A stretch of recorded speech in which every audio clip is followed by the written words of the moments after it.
anak tempatan Bin Datuk Haji Abdul Malik, Bendahari Pakatan Rakyat Negeri Perak, untuk menyampaikan ceramahnya. Dengan segala hormatnya dipersilakan. Takbir.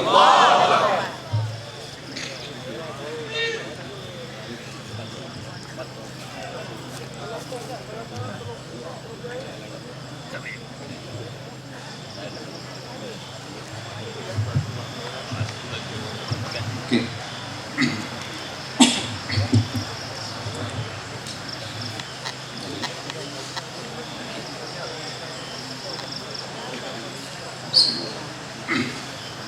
Assalamualaikum warahmatullahi taala wabarakatuh. Alhamdulillah, wassalatu wassalamu ala rasulil amin wa ala alihi wa ashabihi ajma'in. Subhanaka la ilma lana illa ma 'allamtana innaka antal alimul hakim. La haula wa la quwwata illa billahil aliyyil azim.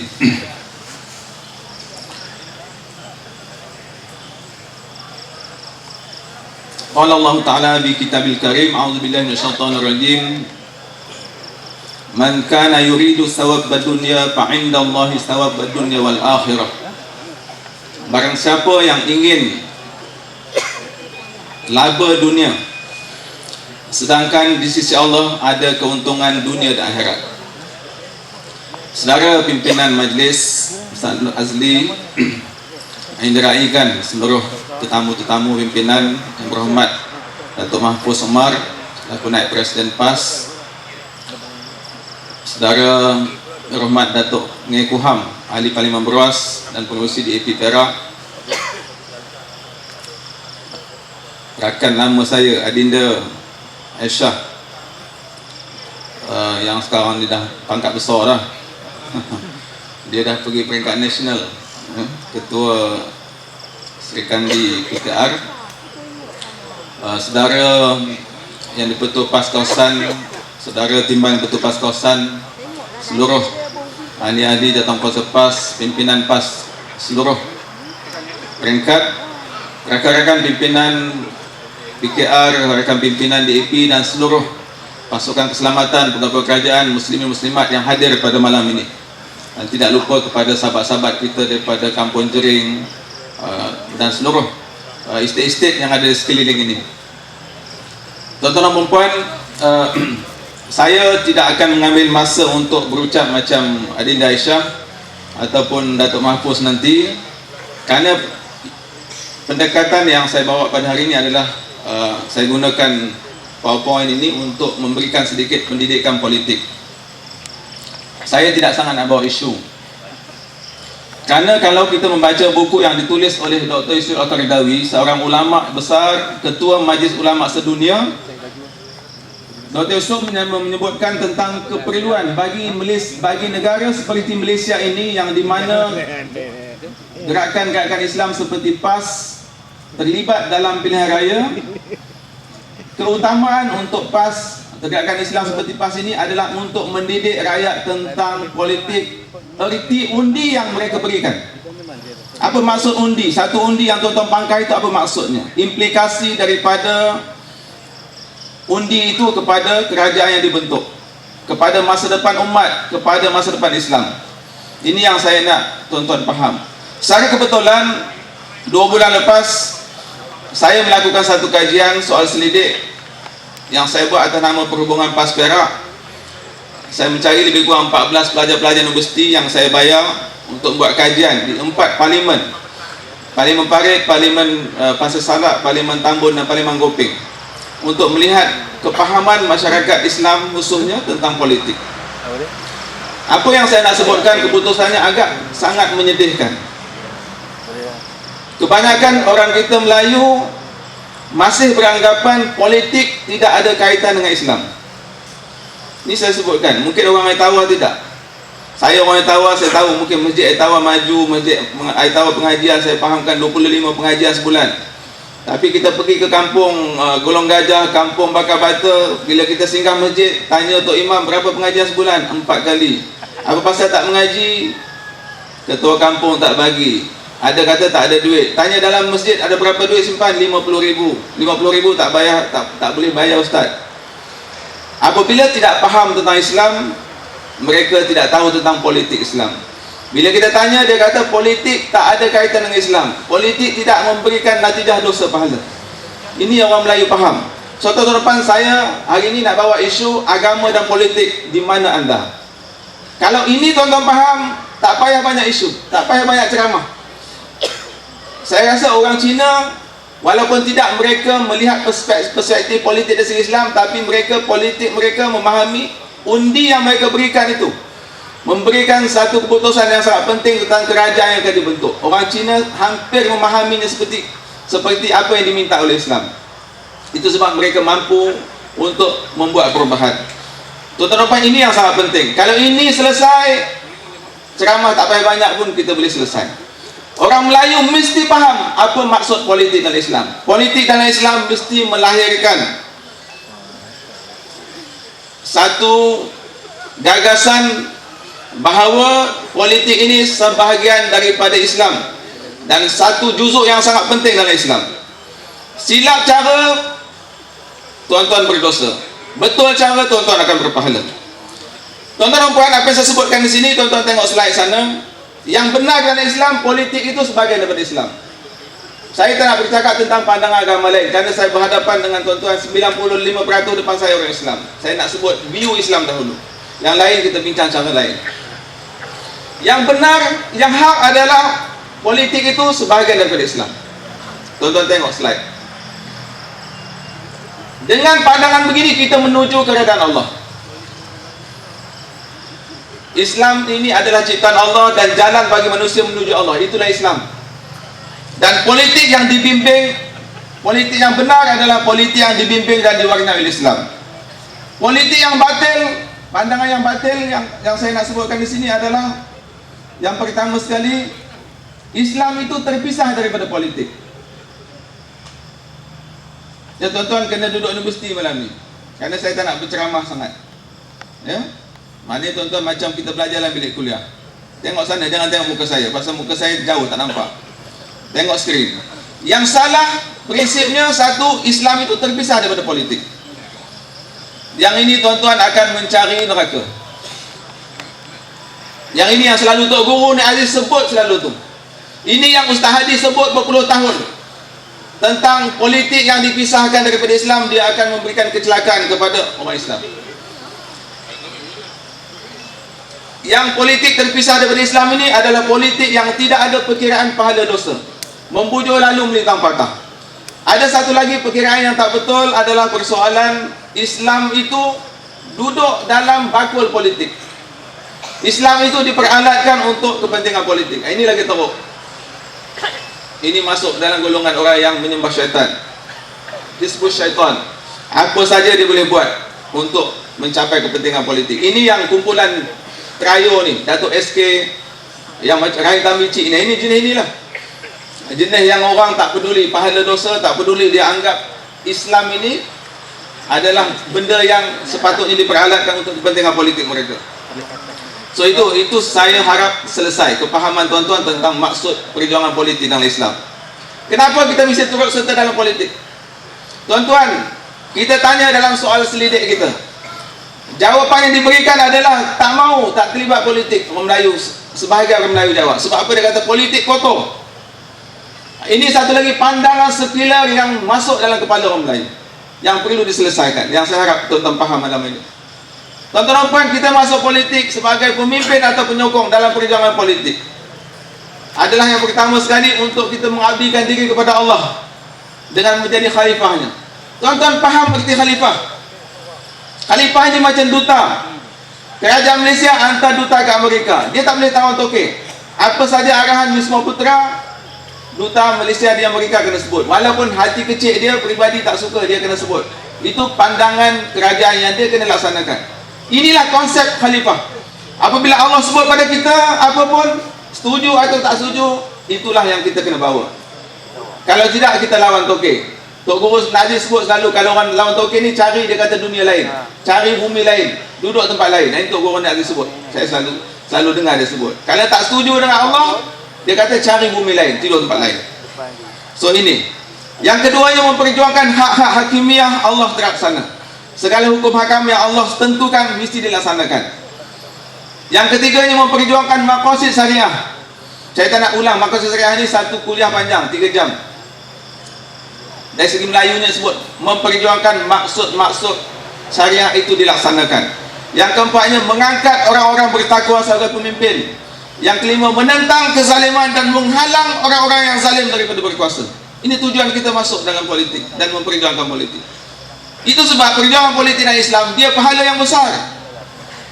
Orang yang tak faham dia kata masuk politik ni kerja kotor, berdosa. Tuan-tuan, Islam ini sempurna. Ya ayyuhallazina amanu fi silmi kaffah. Allah kata orang beriman masuk dalam Islam seluruhnya. Maknanya dalam Islam ini tak ada benda yang tertinggal. Daripada bersin, daripada masuk bilik air, daripada hubungan manusia, hubungan antarabangsa, politik, kenegaraan, hukum hakam, semua ada dalam Islam. Mana mungkin politik yang mengurus negara kita kata tidak ada dalam Islam. So ini mesti selesai bagi orang Islam. So tuan-tuan, saya masuk kepada yang ketiga. So saya tak nak masuk ini Islam, tuan-tuan tahu Islam sangat sempurna, saya dah sebut tadi.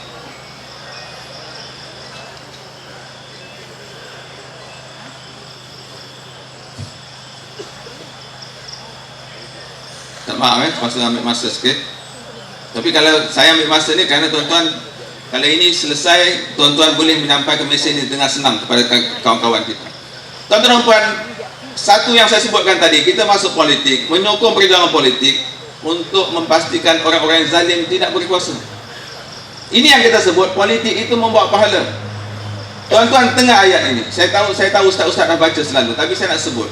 A'udzubillahi minasyaitonirrajim. Wala tarkanu ilal ladzina zalamu fatamassakumun nar wa ma lakum min dunillahi min awliya tsumma la tunsarun.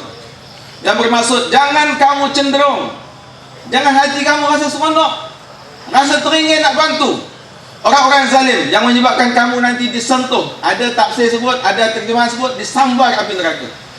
Ada terjemahan sebut sentuh, ada yang sebut sambar. Disambar api neraka, sedangkan kamu tidak mempunyai seorang penolong pun selain Allah, sehingga kamu tidak akan berikan pertolongan. Tuan-tuan, ini sebagai bukti tuan-tuan dan puan, dalam politik Islam kita tidak boleh berkompromi dengan orang yang zalim.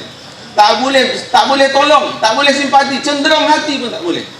So tuan-tuan dan puan, sekarang ini apakah maksud kezaliman? Ini sebab nak kena faham juga. Macam mana kita nak tahu pemimpin yang zalim? Orang Melayu dia faham zalim ini macam Raja Bersiung. Orang yang makan darah orang, yang bunuh orang.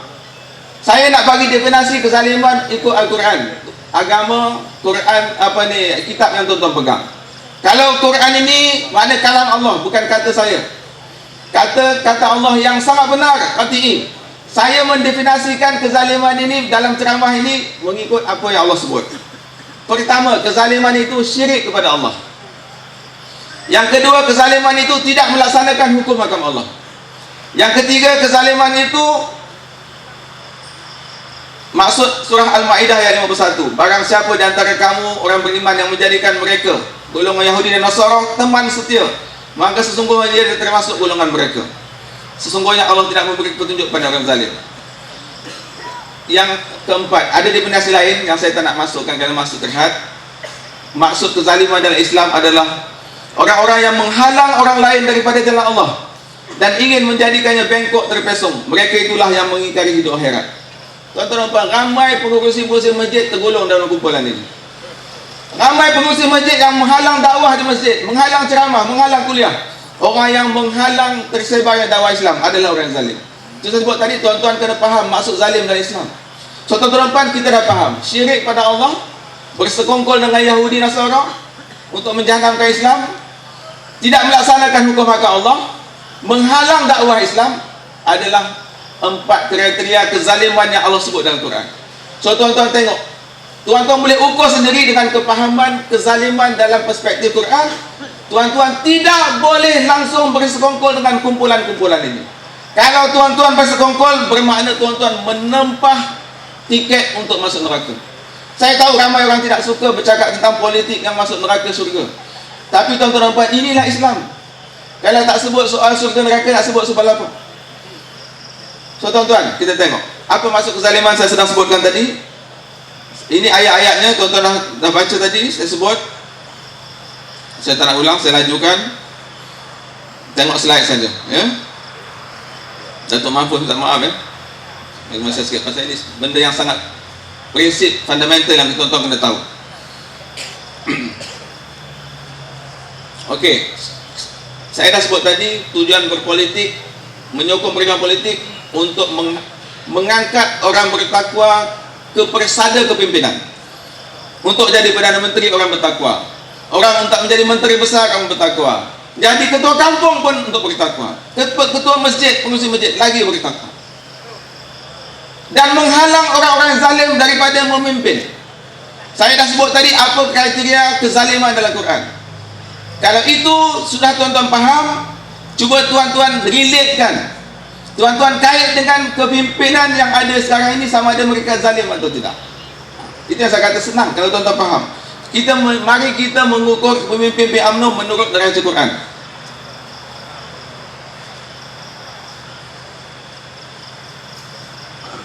Lantaran itu, bukankah ini yang berikut ini adalah kezaliman demi kezaliman?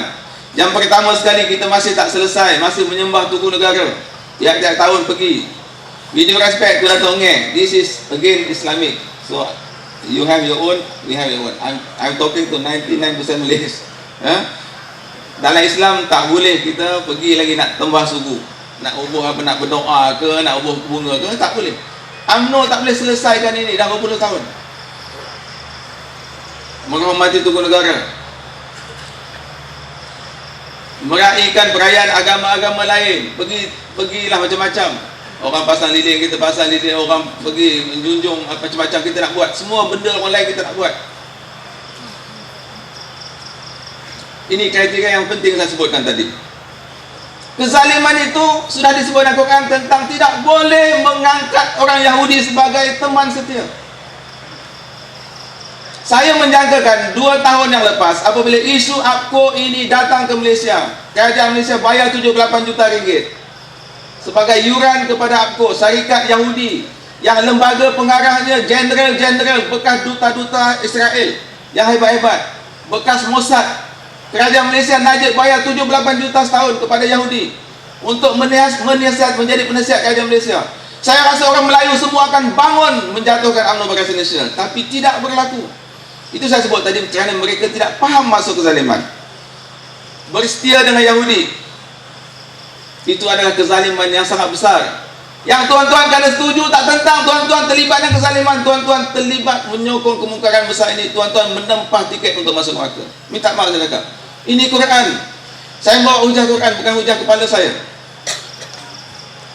Menghalalkan perkara-perkara yang haram, yang qat'i, seperti judi. Tuan-tuan dan puan, saya baca pagi tadi internet. Saya baca laporan apa yang berlaku kepada syarikat Genting Resort. Pagi tadi lepas subuh saya buka.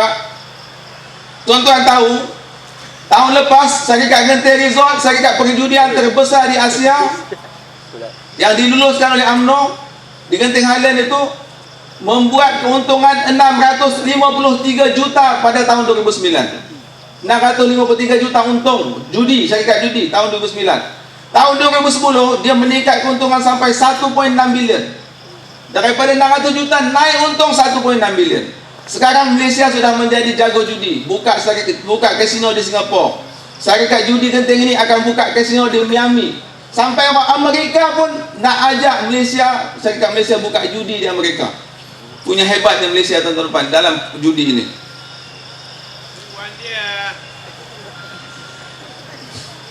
Rasuah pembaziran yang tak dapat dibendung, ini saya tak mahu ulas, ya. Saya sebutkan tadi, kaitan yang saya sebut tadi dengan kezaliman, menghalang kerja dakwah, pembunuhan demi pembunuhan dalam tahanan kerajaan, lokap polis, premis SPRM. Tuan-tuan, di Malaysia sudah tercatat sebagai negara yang ramai orang mati dalam tahanan polis. Tuan-tuan nak pergi bersih 9 bulan ni, sembahyang hajat banyak doa, banyak baca. Banyak baca doa. Takut-takut nanti masuk lokap polis kerana tahan bersih, pergi elok, pakai cantik-cantik, besok dah jadi mayat. Kerana beratus-ratus rakyat Malaysia sudah mati dalam tahanan lokap polis. Dulu polis, sekarang SPRM pun terlibat, orang mati ke SPRM. Apa yang ada pada Malaysia kalau ini berlaku? So ini kezaliman. mempromosikan berdiam diri dengan agenda-agenda jahat, fitnah sebagainya. So inilah tuan-tuan dan puan maksud sebenar kezaliman. Kalau tuan-tuan faham, insya-Allah, ya. So saya teruskan sedikit lagi mungkin dalam masa 5 minit, ya. Tidakkah ini zalim? Tuan-tuan tengok skrin, tidakkah ini zalim? Setelah saya definisikan tadi, undang-undang di Malaysia menolak mencerca undang-undang jenayah Islam. Tuan-tuan, antara orang yang menghina undang-undang Islam adalah Mahathir dan Najib. Najib pernah mengugut kerajaan Kelantan.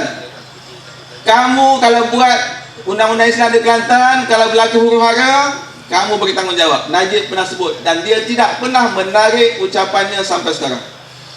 Tuan-tuan nak pilih Perdana Menteri yang menghina hukum Islam, silakan. Malaysia negara judi nombor 1 di Asia, saya dah sebut tadi. Malaysia negara nombor 10 pengguna arak terbesar di dunia. Setiap tahun rakyat Malaysia berbelanja 1.5 bilion untuk membeli arak. Negeri kecil tapi yang ke-10 di dunia. Secara purata setiap rakyat Malaysia menonggang arak 11 liter setahun seorang. Rakyat Malaysia secara purata. Itu sebab Malaysia, tuan-tuan, Malaysia boleh. Rasuah golongan elit Malaysia ranking 58. Tuan-tuan dan puan, zaman-zaman dulu, zaman Anwar Ibrahim, zaman Tengku Razali, Malaysia ini ranking rasuah umur nombor 35 dalam dunia. Nombor 1 terbaik, nombor 180 tercorot. Malaysia ini 35. Zaman Pak Lah dia merosot sampai nombor 40 lebih. Zaman Najib yang terburuk dalam sejarah, nombor 58 persepsi rasuah dunia, zaman Najib. Apa yang ada? Kalau rasuah persepsi buruk, orang tak nak melabur ke Malaysia. Itu pasal anak tuan-tuan tak dapat kerja, pelabur tak nak masuk. Tidakkah ini zalim? Fitnah mengaitkan apa yang kes Anwar Ibrahim hadapi sekarang ni. Pendakwa raya hakim jadi alat pemerintah. Pembaziran berskala mega, tuan-tuan, berskala mega. Nak repair rumah Najib 65 juta. Saya sebut sini, pembaziran ini syaitan pun terkejut. Dalam Quran sebut innal mubazirin ikhwanu syaitin. Dalam Quran sesungguhnya syaitan itu, pembaziran itu sahabat syaitan. Pembaziran yang Najib buat sekarang ni syaitan pun terkejut. Syaitan kata aku pun tak buat taruh itu. Tak hebat. Saya terdengar lah syaitan buat apa ni. Pasal saya ada kasyaf, ya? Tuan-tuan kan nak tahu macam mana dapat kasyaf, kena jumpa saya lepas ceramah. Berzina, dadah, semua tu tak payah cerita lah. Anak dua nikah 200,000 lebih kat Malaysia. Mana bapak dia, apa nak jadi? Tuan-tuan, 10-15 tahun pada sekarang, anak teruna tuan-tuan nak pilih isteri, anak zina. Tak tahu mak bapak. Pening tuan-tuan. Sekarang ni boleh tahan lagi. Nyawa rakyat mudah dikorbankan, gagal membela rakyat bawahan. So ini, ya. So saya slide yang terakhir 2-3 terakhir ni, tuan-tuan, mari kita menilai Najib. Pasal apa? Dalam kajian-kajian persepsi yang 2 tahun ni, semua kata Najib makin bagus. Dulu 50%, naik 60%, naik 60%, naik 70%. Maknanya dia kata rakyat Malaysia sokong Najib. So tuan-tuan, saya dah sebut tadi kriteria kezaliman. Tuan-tuan nilai siapa Najib. Najib mula berkuasa Oktober 2008. Walaupun dia Perdana Menteri Mac 2009, tapi dia sudah mengambil kuasa secara hakikatnya 2008. Kerana dia mengambil Menteri Kewangan Oktober 2008. Apa yang dia buat? Mula-mula dia luluskan tambahan cabutan judi. Dah ada 150 lebih, dia tambah lagi 12 lesen cabutan judi di Malaysia. Dia terlajak pula, ya. Julai 2009 dia melantik APCO. Saya dah sebut tadi. Mac 2010 dia meluluskan lesen judi bola sepak kepada Syarikat Berjaya. Oktober 2010, 5 hari lepas, bukan 5 hari, 3 hari lepas mesyuarat UMNO penggulungan, dia cakap benda molek-molek. Habis mesyuarat UMNO hari Sabtu, hari Isnin dia umumkan ETP. Dia sebut nak buat hak hiburan malam, 5 zon kali 12, 60 tempat kelab malam dengan macam-macam. Seluruh Malaysia ini, semua yang daripada barat Hollywood semua nak datang kat sini. 2 hari sebelum tu cakap UMNO nak buat ini. Lepas tu dia umumkan ETP. Dia bohong UMNO, tuan-tuan. sahabat-sahabat, rakan-rakan saudara saya orang UMNO dalam ni saya tahu ramai. Inilah Najib. Dalam perhimpunan UMNO dia tak nak umum, dia takut orang UMNO marah. Bila besok 2 hari lepas tu dia umum dalam majlis lain, majlis dengan orang lain. Maknanya dia menipu orang UMNO. Tuan-tuan rela tak untuk mengambil presiden yang menipu tuan-tuan?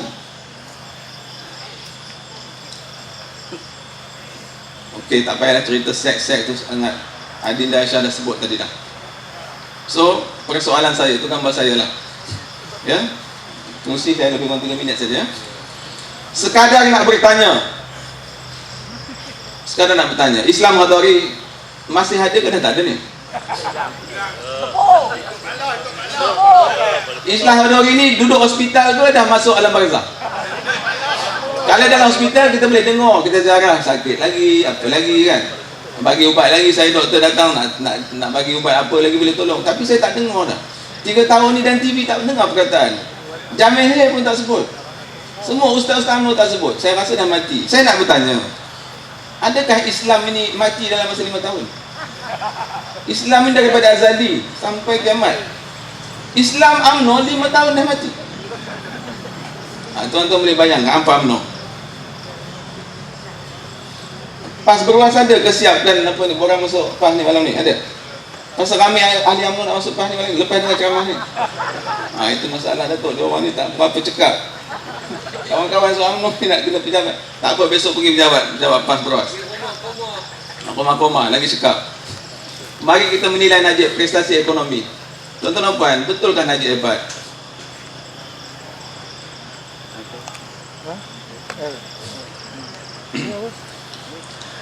Najib mengambil negara pada masa hutang negara 280 bilion. Tahun lepas meningkat 362 bilion. Tahun ini dijangka hutang negara naik 450 bilion. Kalau dia hebat mengurus ekonomi, macam mana hutang bertambah? Tuan-tuan ada menantu, hutang makin banyak, makan kat rumah tak cukup, literat rumah kena potong, anak nak pergi sekolah, cucu sekolah tak boleh. Tuan-tuan kata menantu bagus. Pelik kan? Hutang makin banyak, hutang makin banyak. Yang peliknya, tahun lepas bentang belanjawan defisit. Saya tak berapa pasti, saya tak masuk parlimen, tapi antara 5 ke 7% ya? Defisit perbelanjaan kerajaan pusat. Tak pernah dah dekat 15 tahun defisit. Kerajaan Pulau Pinang surplus, lebihan bajet. Selangor surplus.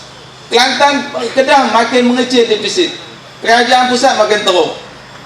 Baru-baru ini boleh confirm dengan Datuk Ngeh, Datuk Mahfuz, Najib minta supplementary bajet tambahan 13 bilion lagi. Tak cukup. Sudah tak cukup tahun lepas, minta lagi, minta sedekah, tolonglah Datuk Ngeh sokong, tolonglah Datuk Mahfuz sokong.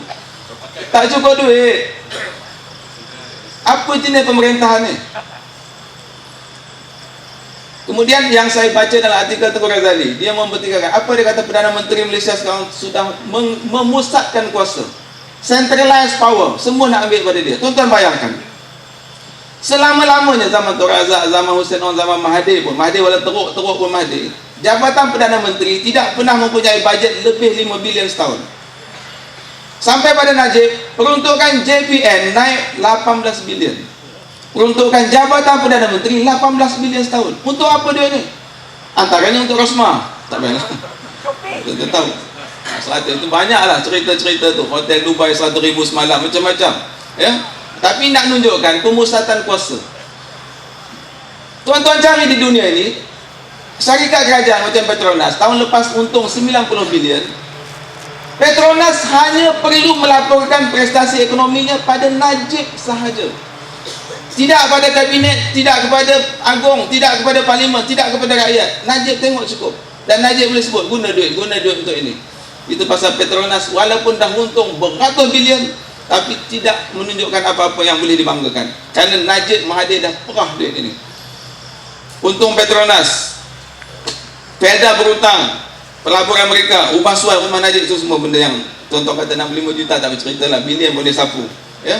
So tuan-tuan puan, persoalan yang saya tanya yang terakhir, sekadar nak bertanya, kalau ekonomi gawat, dia kata gawat, subsidi kena potong, rakyat kena beli gula mahal, minyak mahal, semua mahal, TNB, tarikh elektrik naik. Kita bertanya, kalau betul ekonomi kita meleset, mengapa Negeri-negeri takbiran Pakatan Rakyat, Penang Selangor surplus bajet. Saya dipahamkan oleh Esko Selangor, Rauzah Asmail, saya jumpa dia bulan lepas. Kerajaan Selangor mulai tahun ni boleh menyimpan 50 juta ringgit setahun. Boleh simpan duit. Lim Guan Eng merentahkan Penang 3 tahun turut-turut. Lebihan bajet dia antara 70 ke 80 juta setahun. Setiap tahun 70-80 juta. Lebih duit simpan. Itu pasal allowance boleh bagi lebih, imam boleh bagi lebih, budak tahfiz korang dapat.